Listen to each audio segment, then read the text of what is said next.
pues no van a tomar la decisión. No, porque ya no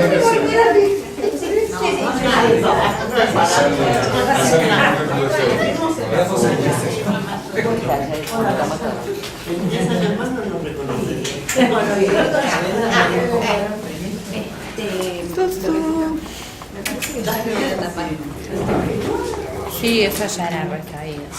Sí, a pesar de todo. Muy bien. Cuando quieras, sí.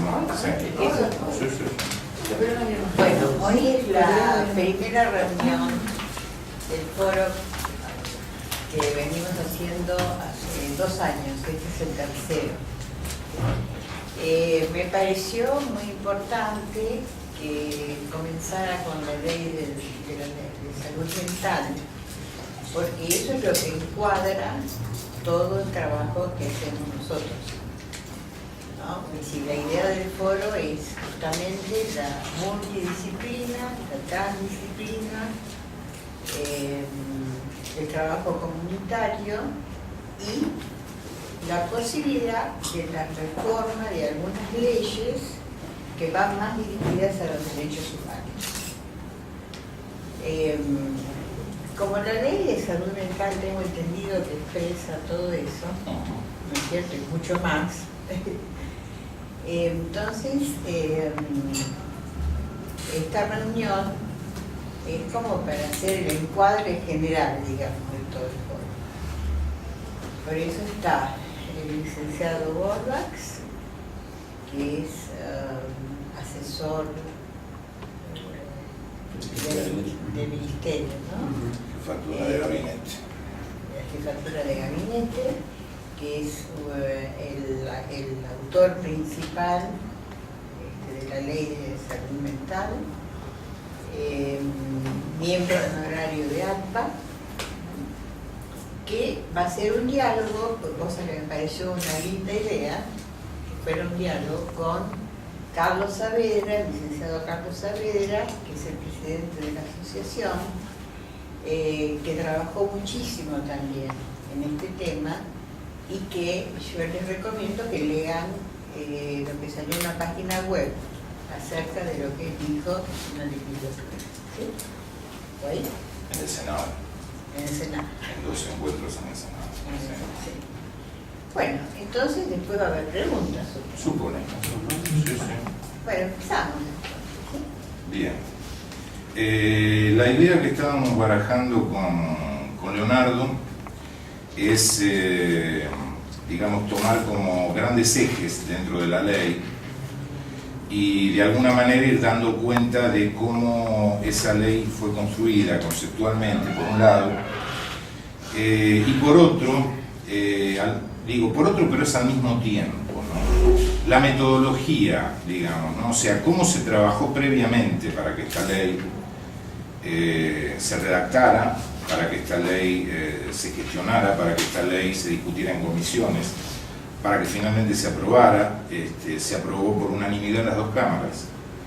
Solo que la gestión entre una cámara y otra llevó prácticamente un año, digamos. Justamente coincidió la aprobación en diputados con lo que fue después el cambio, digamos, de la composición, tanto del Senado como de la Cámara de Diputados. Se demoró un poco todo ese proceso, pero finalmente se llegó a buen puerto. No fue fácil, digo, cuando uno dice fue aprobada por unanimidad por las 2 cámaras, parece que salió de taquito la ley. No salió con tanta facilidad, hubo que hacer un trabajo bastante arduo, digo, desde las organizaciones que apoyamos el desarrollo, pero bueno, hubo gestiones en todos los ámbitos, digamos, ¿no? O sea, desde las gestiones directas con senadores hasta las presentaciones públicas, las radios abiertas, o sea, hubo muchas actividades para acompañar el proceso. Yo en principio tenía ganas de preguntarle a Leonardo, bueno, a propósito de este método, ¿no? de esta manera, porque me parecía que había una coherencia muy grande entre el contenido de la ley y la metodología que se utilizó para poder llegar a la aprobación de la ley. Desde el momento en que se inicia digamos, lo que fueron los debates y la participación de organizaciones, ¿no? Bueno, primero agradezco la invitación. Para mí es una alegría estar en esta casa, porque la verdad que en esta ley, como decía Carlos, que se construyó con tanta participación, AMPA tuvo un rol fundamental. Carlos no solo participó, digamos, en las audiencias que hubo en el Senado en defensa de la ley, en las instancias más duras de discusión, que no fueron entre diputados, entre senadores, sino entre organizaciones y entre corporaciones, digamos. Carlos jugó un rol fundamental, así que yo quería agradecerte, Carlos, y sé que lo has hecho en nombre de todos los colegas. Y bueno, efectivamente, ahí está en el fondo Matilde. Entonces voy a empezar la historia por Matilde.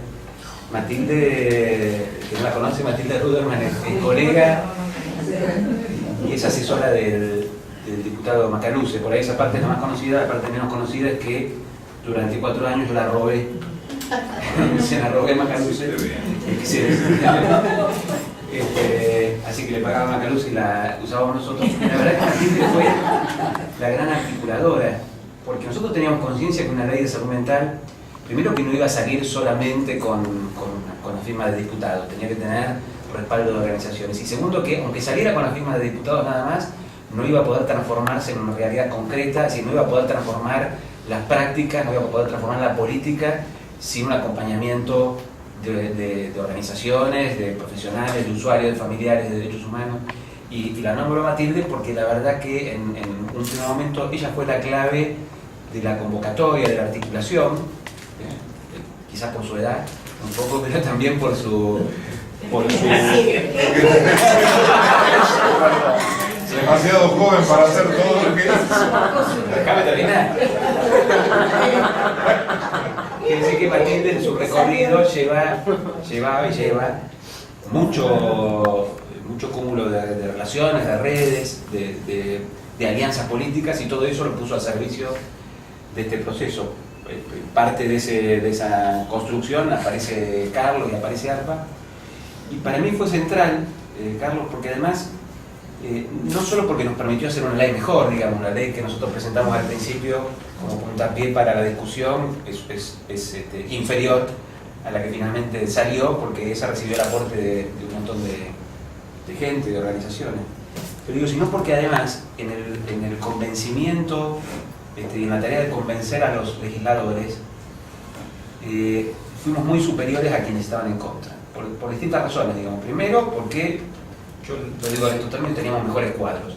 Es decir, los que hablaban a favor de la ley tenían argumentos mucho más sólidos que los que hablaban en contra, y hablaban mejor, digamos, por más que teníamos menos gente de saco y corbata que lo que estaban haciendo. Y segundo, porque nosotros teníamos una legitimidad que estaba dada no por una corporación. Si hubiéramos ido solamente con psicólogos, creo que hubiéramos fracasado. Si fuimos psicólogos, fuimos médicos, fueron usuarios, fueron familiares, fueron organismos de derechos humanos, y enfrente fueron médicos solamente, que además nosotros también lo teníamos. Y creo que en parte el fracaso de la estrategia en contra de la ley fue que algunos han creído que estamos en épocas donde la legitimidad que da una profesión alcanza para convencer a una instancia de decisión política como es el Parlamento. Yo creo que, además de que nuestros argumentos fueron mejores, creo que la foto de organismos de derechos humanos, con usuarios, con familiares, con profesionales, fue mucho más potente en términos de convencer a los legisladores que la foto de un grupo de medios. Pensaba en uno de esos encuentros, lo que hablábamos recién, ¿no? En senadores, una reunión que fue digamos, una reunión plenaria que juntó a 4 comisiones, o sea, senadores de 4 comisiones, y estaban instituciones jurídicas, instituciones médicas y un psicólogo que era yo, y después se empezaron a juntar, por suerte, luego se abrió la lista y pudieron hablar otro, ¿no? Pero pensaba en que el estilo, cuando Leo recién decía hablar mejor, quiero marcar algo, ¿no? O sea, el estilo de los juristas y de los médicos era un estilo imperativo, era un estilo de cuidado con lo que hacen, digamos, ¿no? Cosa que a los senadores no les gustó nada, digamos, ¿no? Es decir, de imponerles, se están metiendo en un problema y finalmente van a terminar aprobando una ley que no se va a poder aplicar. Faltaba que dijera no se va a poder aplicar porque nosotros vamos a hacer todo lo posible para que no se aplique, digamos. Pero ese era el clima, digamos, un clima de mucha tensión. Sí, fue así. Sí. No agregaría mucho. Efectivamente, hablaron de un lugar de soberbia, digamos, de creer que un saber, digamos, determinado estaba por encima de los otros. El otro día, Ángel Barraco, que es otro de los actores importantes que tuvo este proceso, decía algo muy interesante.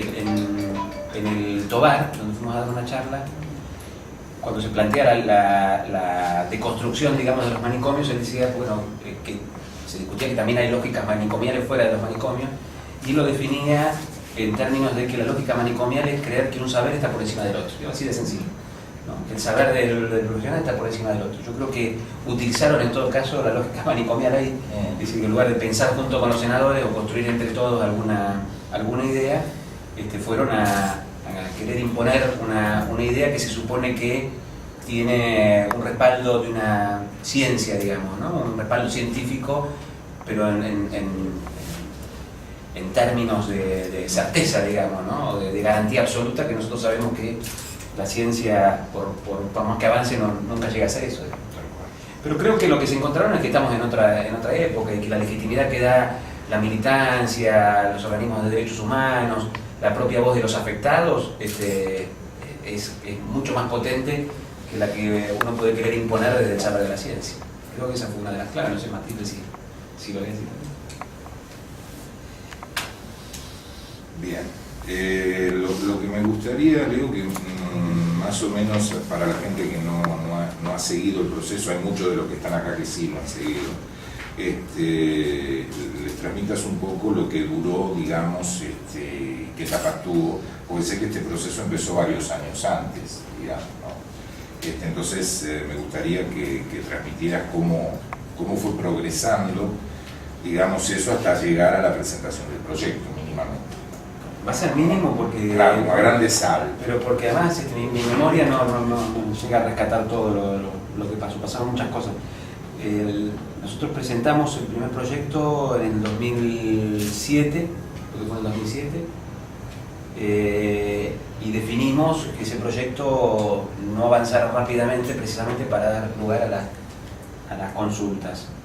En ese momento había un proyecto presentado de otra colega, que la diputada Marta de Blasi, la mujer de Bauleo, que yo no me acuerdo exactamente en el momento que nosotros lo presentamos cómo estaba ese otro proyecto, pero daba la sensación de que era un proyecto que ya avanzaba y que tenía ciertos acuerdos para ser sancionado. Y nosotros cuando lo vimos teníamos algunas diferencias con ese proyecto y propusimos uno diferente para tratar de avanzar en algún acuerdo, de fortalecer el proceso.